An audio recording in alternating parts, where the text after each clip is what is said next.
the airport. Hashish underneath my coat. The cops were searching. Heart pounding, man, that's all she wrote. Didn't know what hit me. Face down in some prison cell. My mind was spinning. This place is living hell. My name, Billy Hayes. Locked up overseas. Tonight I finally see things clear. Yeah, my poor father's helpless. The barrister, he did the best he could. I stand in shackles. My running shoes do me no good. When I wrote my family, I felt so ashamed of what I did. I miss Long Island and everything I took for granted. My name, Billy Hayes, locked up now for 5 long years. Tonight I'm finally breaking through.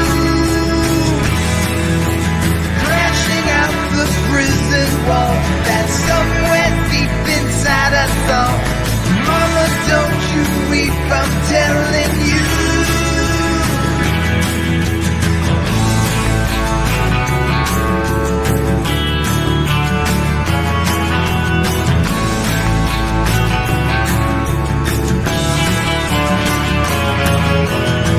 Now maybe tomorrow all my plans will come to pass under the cover of the raging stormy sea. At last I just can't stay here, trapped in another person's life. I dream of freedom for anyone caught short tonight. My name's Billy Hayes, been locked up 5 long years. Tonight I'm finally breaking free. Crashing out the prison wall that's somewhere deep inside us all. Mama, don't you weep no more for me. When you're dreaming, your heart is open. Tell me what you see. Crashing out the prison wall that's somewhere deep inside us all. Mama, don't you weep no more for me.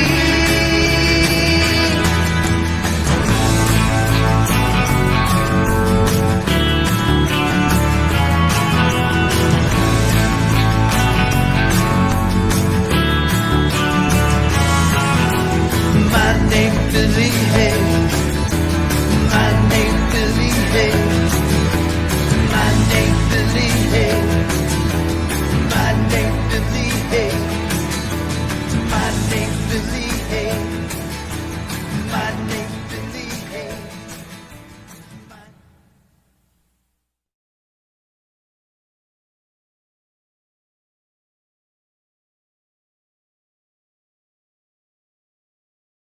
Wow.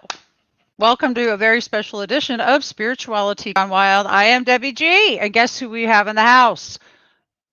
Billy Hayes. I'm going to bring him right up. Billy Hayes is an American writer, actor, film director. He's best known from his autobiographical, did not come out, Billy, Midnight Express, and his experiences and his escape from a Turkish prison. He's one of hundreds of U.S. citizens in foreign jails serving drug charge sentences following a drug smuggling crackdown by foreign governments. And if anybody has not seen the movie from 1975 that Oliver Stone won Oscars for, that is his story, Billy Hayes, then I highly encourage you to do take a gander and watch this and get ready for some tissues, because it's definitely going to pull at your heart. Billy, welcome. Welcome. Thank you. Thank you. Nice to be here. I'm just sitting here feeling like so surreal, because I've seen the movie and I had seen the movie a couple of times, but now I'm sitting here looking at you and I'm just appreciating all that you have been through in life and all that you have brought into this world. We're going to be talking about the light after lockup.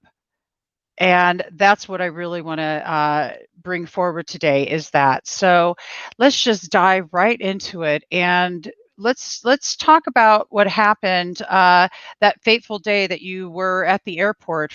And we'll just give a short run and talk about how you escaped from prison and then get into the light that came after that lockup. Okay. I was arrested at the airport in Istanbul, October 7th, 1970.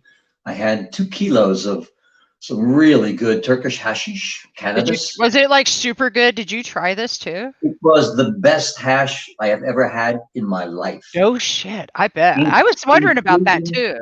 Including afterwards. When I got to Istanbul, you know, I made 4 hash smuggling trips, but the movie and the world only knows about me through my book, Midnight Express, which they made into a film.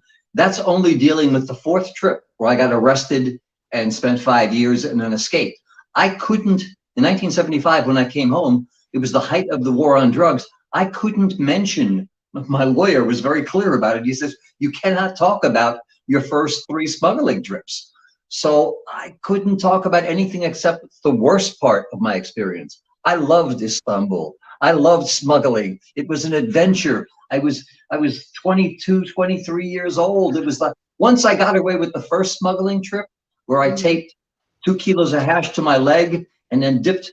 I was working in Milwaukee in County General Hospital. I went to Marquette University Journalism School. Yeah. And part-time job, I was at the hospital working with these disturbed kids on a locked up ward, kind of a precursor of things. And emotionally, it was so difficult for me. You know, I wanted to heal these kids. That's not going to happen. They're all autistic. They're all really disturbed. But I have to get off the ward on a break. And one day I was walking past the room and it was a cast room. And the doctor was dipping a roll of plastic tape into water and wrapping it around a patient's broken leg. And an idea came to me. So 2 weeks later, I was in Istanbul in a hotel room and I had 2 kilos of hash plaques strapped to my leg. And I dipped the roll of plastic Paris tape into water, wrapped it around the hash while this rough, bulky, but beautiful white cast took shape. I spent the night smoking hash, watching the cast dry. And the next day, I clomped across the Istanbul airport through customs and then clomped across the New York airport through customs.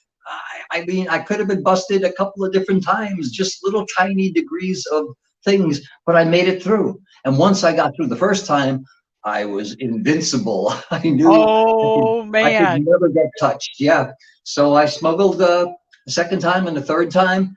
And then one time too many. I got arrested on the 7th of October in Istanbul, attempting to get on a plane with 4 pounds of hash taped under my arms, and then spent the next 5 years in prison. Actually, I was scheduled to go free after 50 months, and I was counting down the days. I had a calendar, 56, 55, 54 days prior to going free. The High Court in Ankara retried me and convicted me and sentenced me to life in prison. So now, instead of going free in 54 days, I'm looking at the rest of my life in jail. And that's when the escape switch went back on again. And I got very, very desperate and very lucky and managed to escape off an island prison at night in a storm in a rowboat, made it to Istanbul, dyed my blonde hair black, dyed my mustache black, and spent the next 3 days running through Turkey. And eventually I swam across the Maritsa River that separates Turkey from Greece. And I knew the Greeks have been mortal enemies of the Turks for 1,000 years. I knew the Greeks would never send me back to Turkey, not for 2 kilos of pot after 5 years in prison. And they didn't. They kept me in a little cell in the woods. And then eventually they shipped me home. And I got off at the airport, at Kennedy Airport, and there were 100 shouting reporters with lights and cameras. People, Billy, what's it like to be home? I don't know. I just. Oh my God! Were you just like I haven't seen my mom yet. It was a bizarre transition back into life.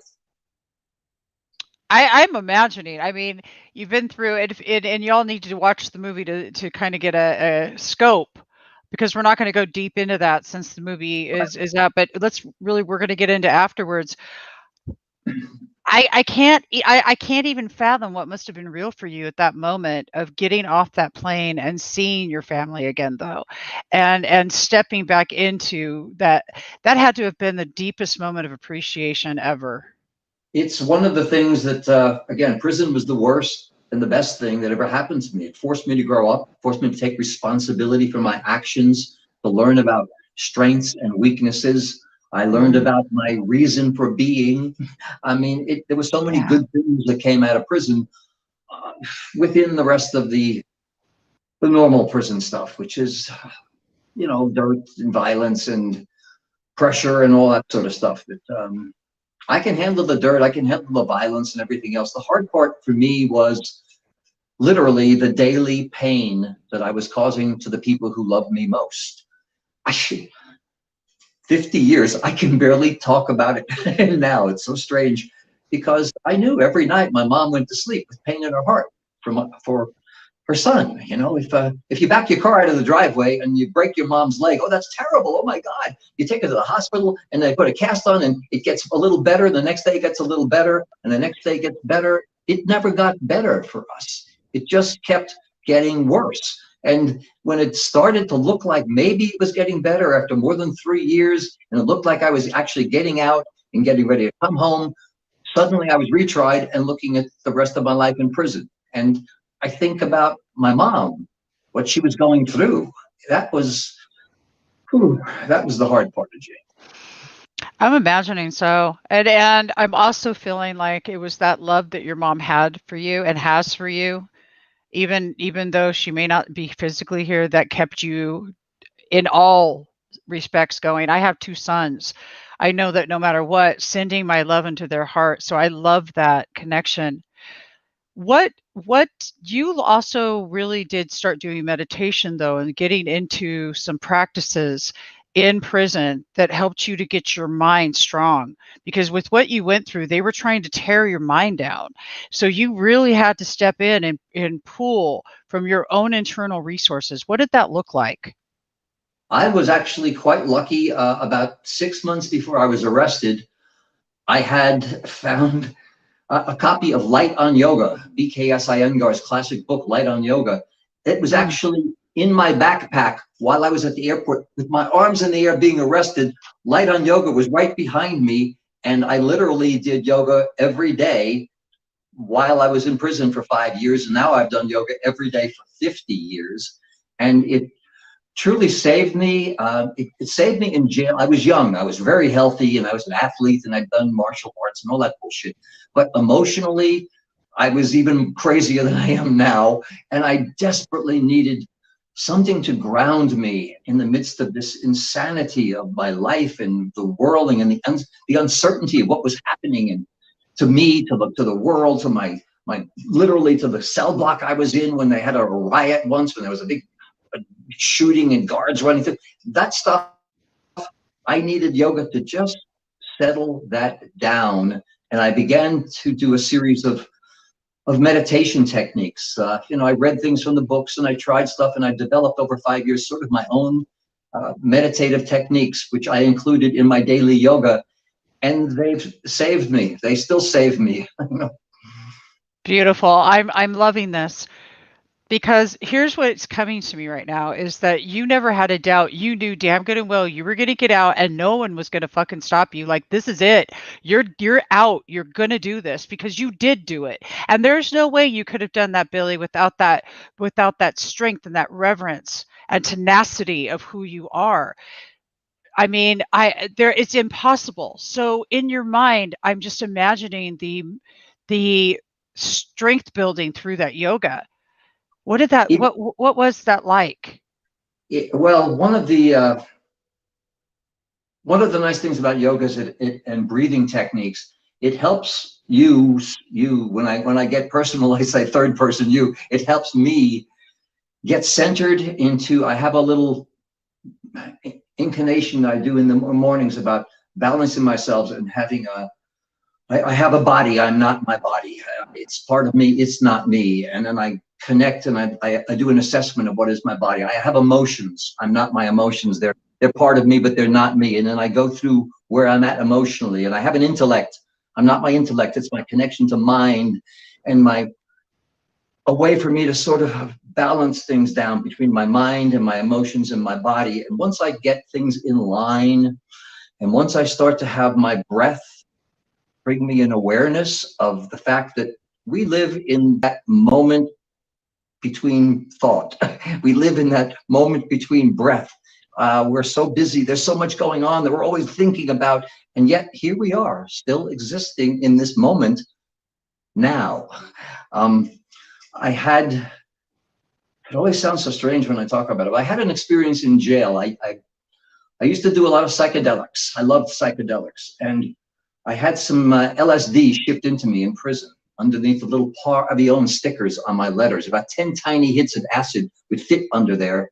And some amateur philatelist in the census office would steal the cool foreign stamps off the letters, so all the foreign prisoners were kept in one place. But they didn't care about the Par-Avion stickers. So I dropped this acid, and I was sitting on my bunk, meditating, when I felt this immense glowing ball of energy open up from out of my chest, and my heart was pulsing out this light of love that overwhelmed me. Tears were pouring down my face because I realized this is my reason for being, simply to love. And all the mangy cats in the cell block gathered up around me on my bunk, on my lap, and they were all purring along with the vibe. And to this day, to right now, this moment, this is the vibration I seek in myself and in others.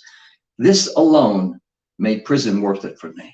No matter what else came down, this realization, because this is the only truth I know. I was raised a Catholic. I think I hold religion in equal disdain. I think religion is the source of most human misery.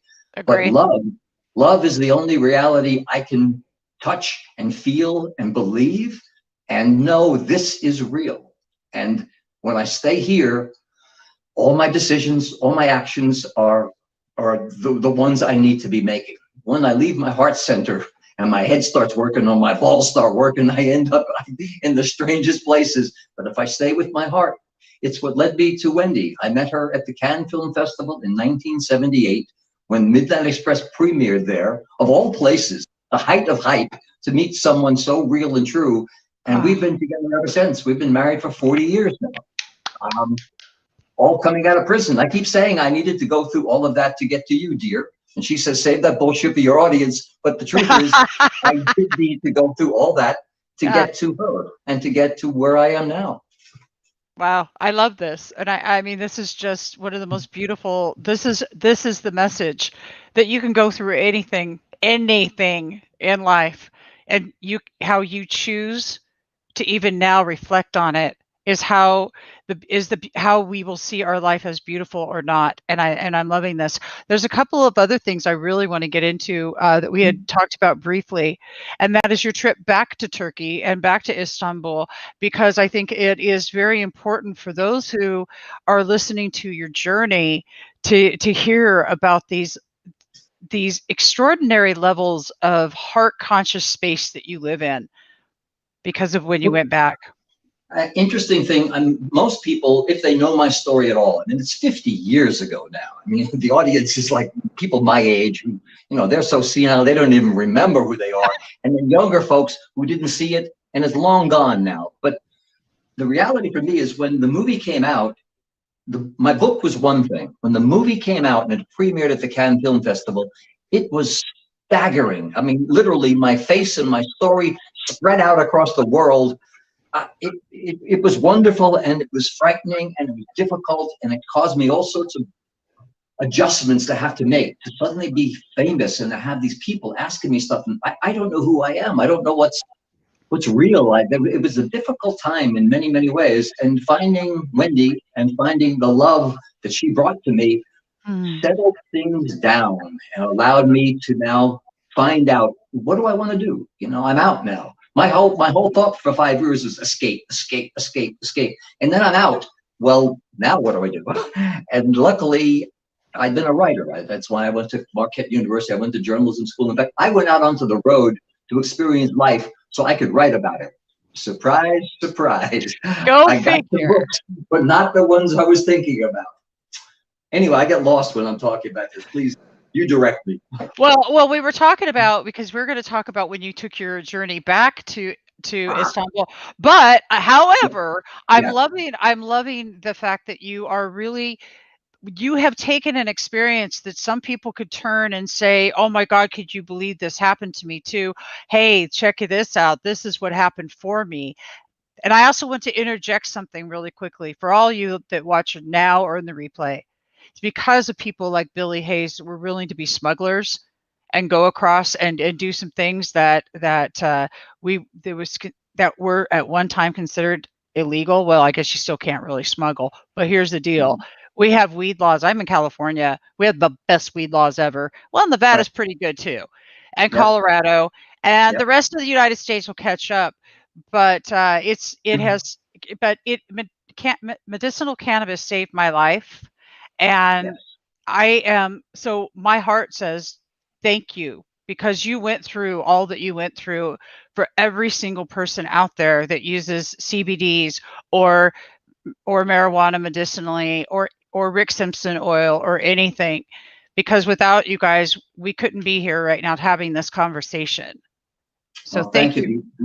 And I want to thank all of the educators and all of the legislators and all of the hemp activists and people who have been doing the work over many long years to bring us where we are. And I love being back in the cannabis world, especially this cannabis world, after my initial forays back in 1969 and 70. Woo! But it feels so good to have, you know, they're opening the doors. They're starting to release cannabis prisons. I always thought we'd see this day, but it's been such a long time coming.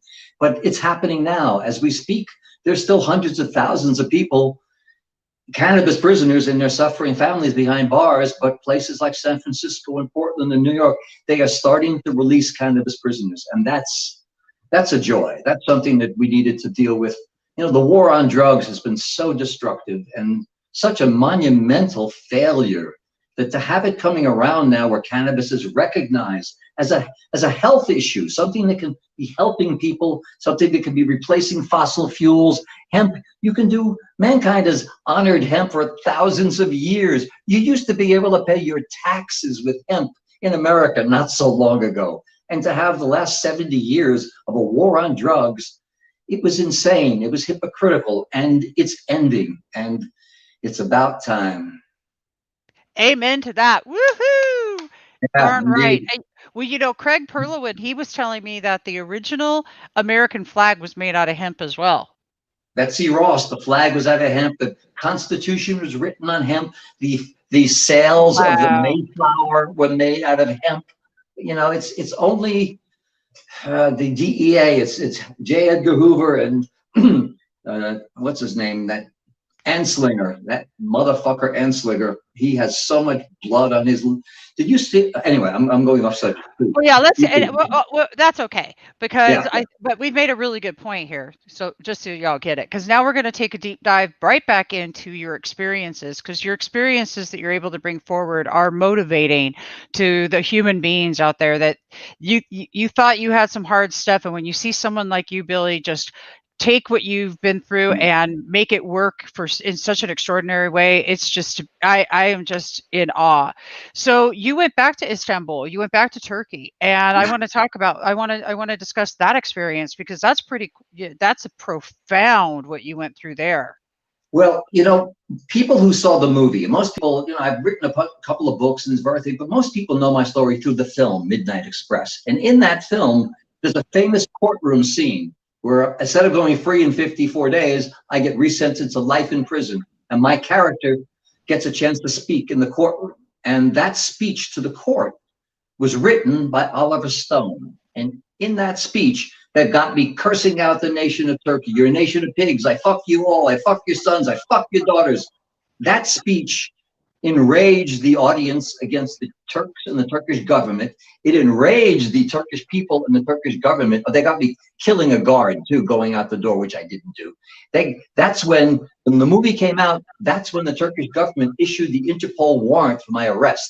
Not when I escaped, not when my first book came out, but when they saw that scene in the movie, they issued an Interpol warrant that stood for the next 20 years.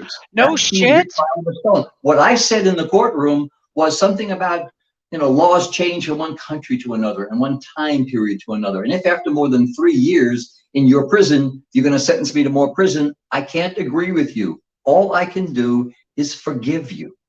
Forgive you, fuck your sons and daughters. Big difference. The world heard, fuck your sons and daughters. The Turks heard me, my character, saying, fuck your sons and daughters, killing a guard. That's when the Interpol warrant was against me. That's when the whole nation of Turkey, it was outraged, and I was the most hated man in the world for the Turks. That went on. Except I didn't say, fuck your sons and daughters. I said, I forgive you. They didn't hear that. They heard Oliver Stone's words. And it so imbalanced me. I loved Istanbul. I had Turkish friends. I told you I made 3 separate trips there prior to getting arrested. I had a Turkish girlfriend. I loved the city. To have a whole nation of people now hating me for something I didn't say, something I didn't do. I wanted to somehow heal this. I wanted to mend the breach between us. And for 15, 20, 30 years, I wanted to do that. And a couple of friends of mine, a guy in my acting class who became a director and a producer of the soaps, and his wife was this really smart writer with a bunch of Emmys. They heard me talking at dinner somewhere about the fact that I would love to go back to Istanbul and kind of mend fences with the Turks. And a few months later, they said, we've got an idea. They wanted to do a documentary about my life, which they did. They ended up putting out Midnight Return, the story of Billy Hayes in Turkey, this documentary. And the key to the documentary was me going back to Istanbul and reconnecting with the Turks. It took us 10 years to do it. The Turks wouldn't let me back in. You know, there was an Interpol warrant out for my arrest. I'm a hated man in Turkey. I want to get back in, and they won't let me in. So we had to go for years back and forth, almost getting in, having things falling apart. And at the last minute, I gave up. We had a whole bunch of things fall through, and the last minute, I just gave up on all of this stuff. And of course, as soon as I gave up on it, something came in. And 2 months later, I was back in Istanbul with Sally and Tony, the guys who did the documentary. And I spent 5 days in Turkey. There was a big international conference on peace and global democracy. And 1,000 police officers from 63 countries are gathering in Istanbul to talk about healing things and making peace between countries. And a couple of Turkish policemen had heard me on YouTube, everything's on YouTube, talking about how I would love to heal the breach between me and the Turks. And they called me up out of the blue and invited me to come back to Turkey. First thing, I got a phone call, this guy saying, you know, I'm blah, blah, blah, and I'm with the Turkish National Police, and we would like to bring you back to Istanbul. I'm thinking, some old friend of mine is fucking with me. I know this is a joke. And I started talking Turkish a little bit with him and realized this guy's for real. And an hour later, we were sitting at a Starbucks up the street in Los Angeles, and him and his lovely wife with her scarf on and very quiet and very intent. And next thing I know, we're setting up, and I'm gone back to Istanbul, and they're filming it. And I get to speak in front of the whole Turkish nation. There was a conference, and there were reporters and lights and cameras, and I got to speak and say my piece about what I'm talking about forgiveness and connection. And the Turks love that. I got to go out to the prison where I'd been for more than 4 years locked inside. I got to see the prison. I got to go to Bakırköy Mental Hospital. Well, hold on. Yeah. We're going to talk about, okay, because there's a part about that we talked about that just, okay, no, you went and not only went to the prison, y'all listen to this, he went inside, and you went to the sanitarium. Yeah. That was the strangest place I've been in my whole life. I've been in a lot of strange places. Nothing even came close to Bakırköy Mental Hospital. It was a section. It was the section for the criminally insane. You have to do something pretty nasty to be a criminal to start with. To be a criminally insane prisoner, you got to do some really crazy stuff. And that's where they locked everybody up in that. It was an old barracks for what was the Janissary troops back during the Ottoman Empire. And it was now a lockup place where they put all these these crumbling, broken guys. And I wanted to get in there because I learned there was a clause in the Turkish law that says if you're judged to be crazy, they can't keep you in jail. But if you're that crazy, they don't put you out on the street. They keep you in Bakakoi. But I think, and I'm figuring that's got to be a better place to escape from than the prison I've been locked up in for more than 3 years. So I bribed the prison doctor, which is how everything worked in Turkey, bakshish. And I bribed the prison doctor to get sent to Bakakoi for several weeks of observation amidst the madness. Oh And my God. that's what it was. It was nothing even ever came close in my whole life to what Bakakoi was like. In fact, when I left Bakakoi after a couple of weeks and they brought me back to Samajala prison where I'd been for more than 3.5 years, it felt like I was going back to a 4-star hotel. The guys in the prison, when I came back, I said, "Oh, it's so good to be back here." And they're all looking at me like, "The fuck are you talking about? This place is terrible." They hadn't been to Bakakoi. I mean, I don't appreciate anything until I lose it. I didn't appreciate this nasty ass prison I was in until I got to Bakakoi and spent a couple of weeks in the madness when I realized the prison's not that bad. Everything, it can always be worse. And Holy Mother of God. I got to go back to that prison now in 2010 when we actually went back to Istanbul. So I got to talk to the Turkish people. I got to travel around Istanbul and see the mosques and places where I knew, and the pudding shop where I'd been. And then we actually got out. Bakakoi Hospital had been locked down 15 years earlier. They just cleared out all the madmen. They put a padlock on the door, and they moved all the madmen to a more humane facility. It's huge prison grounds, really, really big place. And we got to go back into this prison, and the guy who was with me, they unlocked it in this nasty old door and opened it up. And I got to wander around this empty, silent, dust-covered place that was the madhouse back when I was there. And I got to go down to the cellar and walk around that wheel that they show in the movie, which the bottom of the birdcage in the bottom of the prison is all these crazy guys walking around the wheel, just endlessly around and around and around. And to go back again and do that and have it all filmed was, I think, I thought I wanted to go there to fulfill this and to see it all again. But after I was in there for a little while and I actually got to sit in one of these little tiny isolation cells where we were, and it got too much. I could just run out. But they got it all on film. And for me, it was sort of a fulfillment of a lot of trauma things that I've had to deal with in my life. My wife is a therapist, and she mentioned to me things like about repetition compulsion, how I'm constantly dealing with prison and prison themes. I've acted in and directed about 9 different theater pieces, acting plays about prison. There's a whole idea of narrative therapy, whereby you create the story of your life to help deal with the traumas that you maybe weren't able to deal with consciously. Well, that's what I've been doing. I've been talking about this. Again, most guys coming out of jail, they don't tell the world they just got out of prison. In fact, quite the opposite. I didn't have that option. I got out, the whole world knew who I was. And to this day, I'm still talking about it. It's part of, obviously, a therapy that I desperately need. I've written 4 books about it. I've been talking for 50 years about it. They've made movies.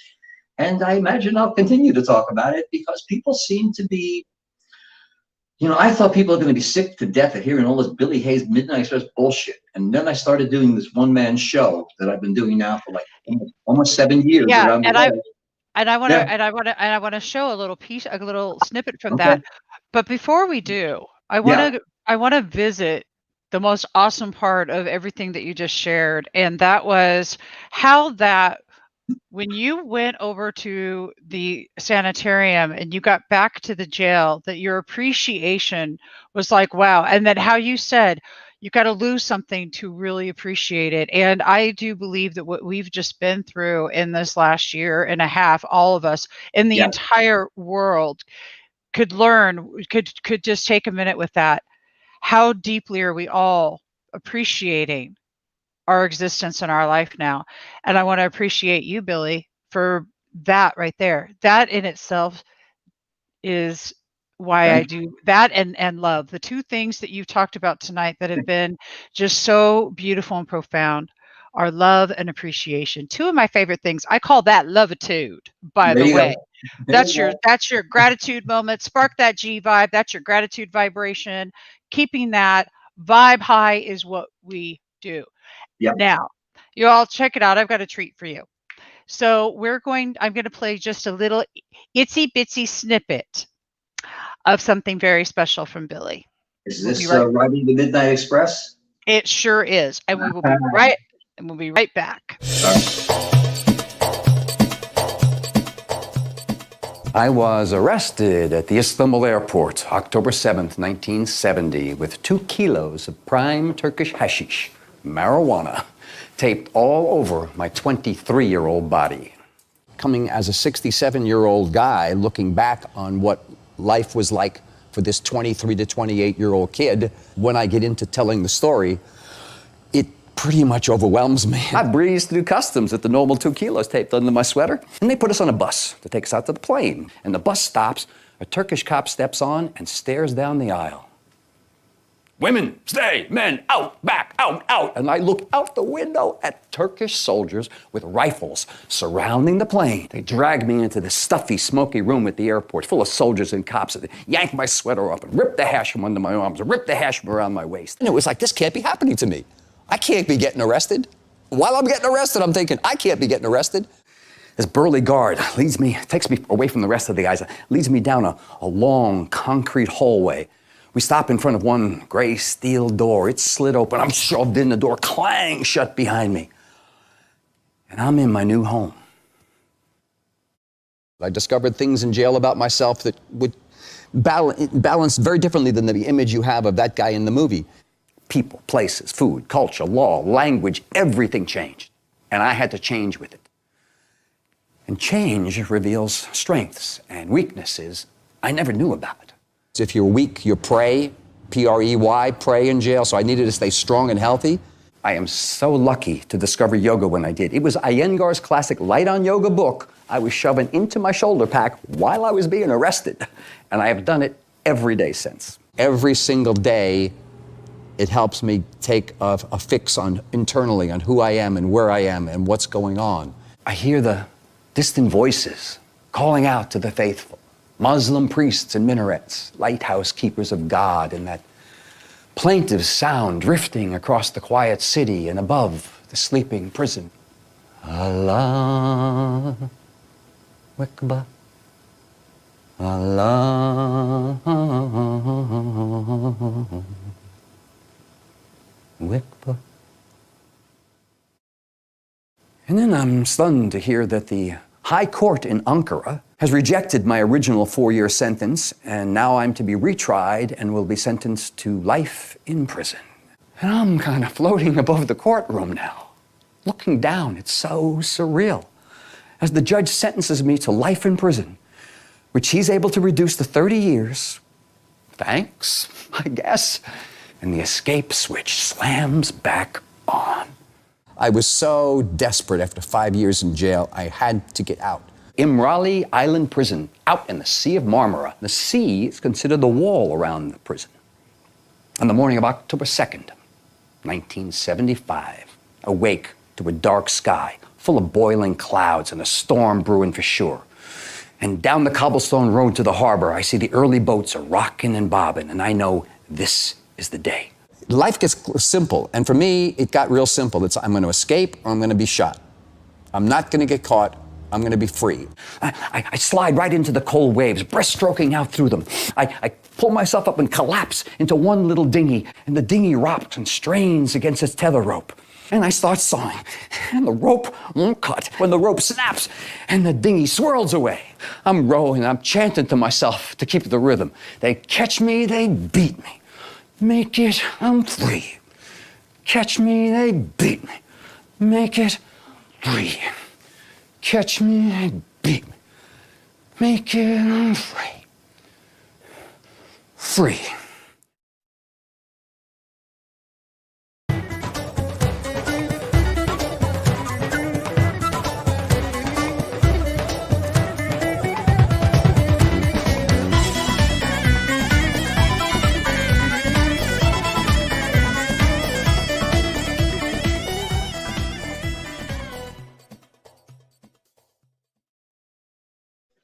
Wow. Nice. That was great. Wow. I loved it. Oh, dude, like you're really a good actor. I mean, you had me riveted there. I was loving it. Okay, let's talk about the mantra that you were doing. Well, that one was just while I was rowing. Yeah, if they catch me, they beat me. I'm naked. I'm free. That was just to keep me rowing during the night. No, I meant the other mantra, the mantra that you were Um, doing there as you were just repeating it. What was that? I'm not sure which point you're talking about. Oh, it was in the second part. I'm not sure. So, well, Um, let's just talk about mantras. How about that? Mantras. Because in yoga and in these things, were mantras part of your daily practice to keep your mind strong?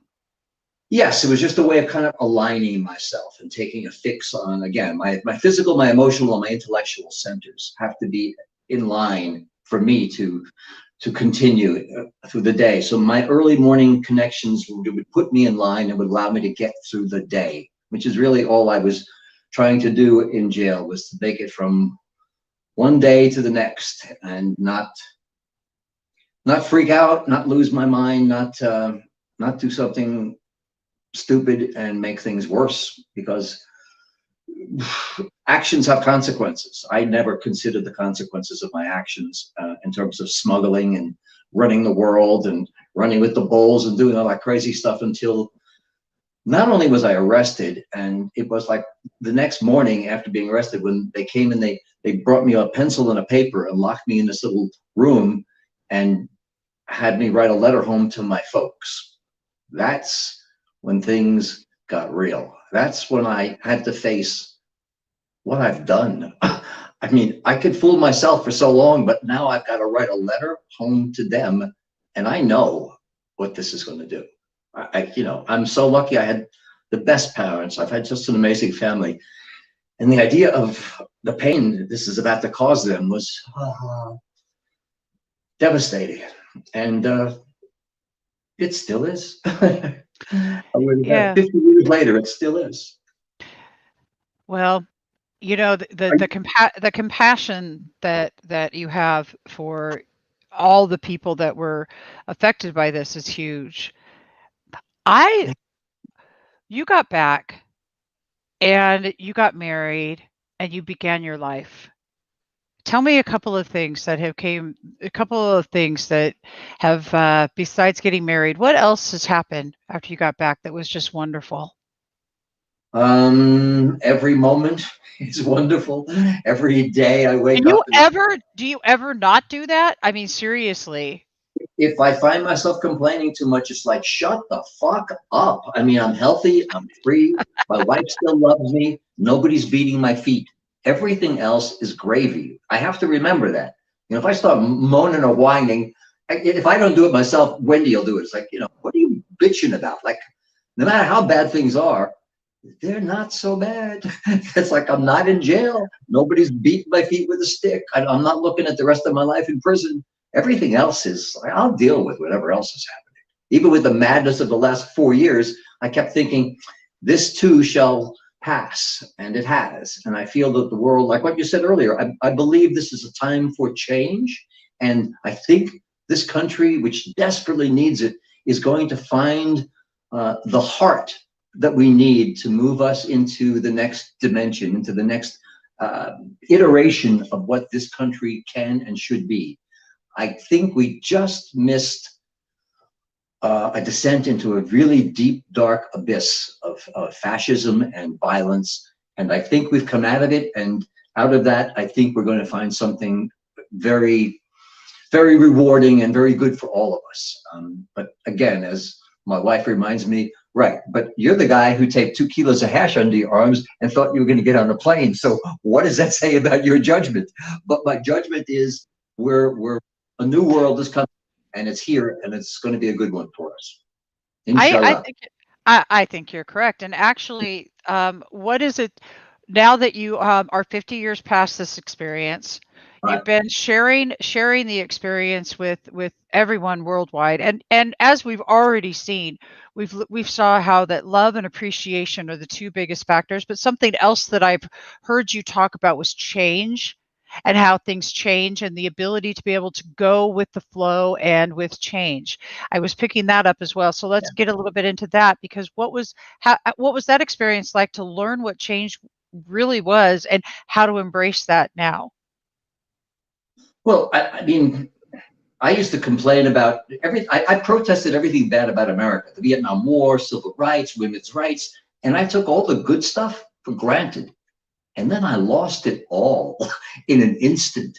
People and places and food and language and culture and the privileged status of a white American male. I mean, I didn't even know. I just took all that for granted. And then I lost it all in an instant. Everything changed. And I had to change with it. And what I discovered is that change reveals strengths and weaknesses. And, you know, I learned eventually what was important to me, what I really need. And that is that center, that heart chakra, that heart-centered awareness. If I stay there, I have everything I need, or I'll find everything I need right here. Everything else is just my head spinning me around and my balls sending me out. Not so much these years, but they used to drag me to the strangest places. Like, where are we going? How do we get where we are? Well, I know, but it was fun. Yeah, it was fun, but look where we are. So I try to be a little more direct and balanced these years. And being married helps so much. It just keeps me focused on what's real, what I need. I love this. That is you're too much. I love that. Oh, what a beautiful story. So what do you want to, now that you're at this space, you know that if you take everything for granted, or if you are not changing with, you know that works against you. You're here to show us a different, something else to work with in life. So let's talk about what it is. What kind of practices can we put in our daily life? For one thing, what you're talking about is self-love. Period. Yes.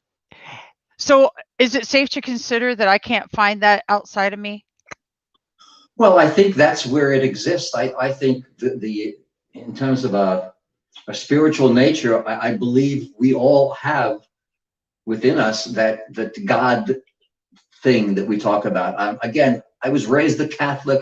I lived in a Muslim country. I've studied with my Jewish friends. I've heard all religions to me are just invisible men in the sky. I think this emotion, this love energy is what connects the universe. It's what connects people. I think it's what connects the matter of the universe. I think it spreads out as far as it can go. It's why I find myself as a sentient being on a tiny spinning globe circling a small star on the far distant edge of a vast swirling galaxy that's just one of a bazillion other galaxies in endless space and time. Yet somehow I am infinitely, exquisitely connected to it all.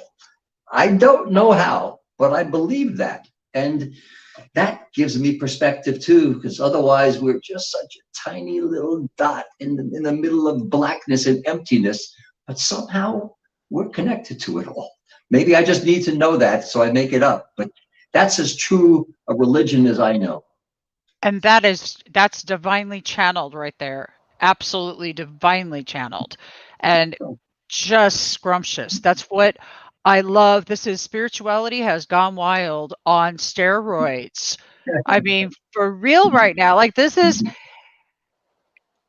I think that this message that you are bringing forward is just so vital. What kind of things can people start doing so that they can have a life that is their preference? Gotta find out what you want. I mean, how do you discover what you want? You said when you were in jail, you discovered your purpose, right? Well, so are they the same? Yeah, my purpose for being is to love. That's why I exist, I think. And whatever way I can express that, then I'm doing what I should be doing. Whether it's, you know, speaking to someone or writing or helping someone across the street or smiling at a stranger, whatever spreads that, that's what I need to be doing. Everything else is just stuff in our heads. You know, as an artist, you're caught up in your visions and your needs and your writing and your painting and your creativity and your music. and it fulfills and sustains you. Sometimes it drives you crazy. Sometimes you don't. Vincent van Gogh, he was scorned. He died empty and pitied with nothing and no money. Now he's famous and his work is spread everywhere, and he touches people still to this day because he believed in his vision and he didn't let anything stop him. You got to find something that you care enough about that nothing's going to stop you, especially if it's a creative piece, because no matter how well you do, someone's going to not like it. Someone's going to say this is bad. Someone's going to say you can't do it, you shouldn't do it. It's like, you know what? That's their opinion, fine. But fuck them. You got to do what you need to do. And if it gets accepted and spread, that's great. If it makes you money and that's a good thing for you, that's great. Sometimes it can make you a lot of money and it's not a good thing for you. And you have a lot of money and nothing else. And your heart is hollow. And you end up being one of these hollow men, these guys who are not bringing anything into the world, they're sucking everything out of it. And you need to bring love into the world. That sounds like such a trite message, as I keep saying, but it's the only thing I know. It's the only truth I know. I think that's the most beautiful truth. And Good. a simple random act of kindness every day, and that could be just smiling at somebody. Yeah. But it's those practices. That's beautiful.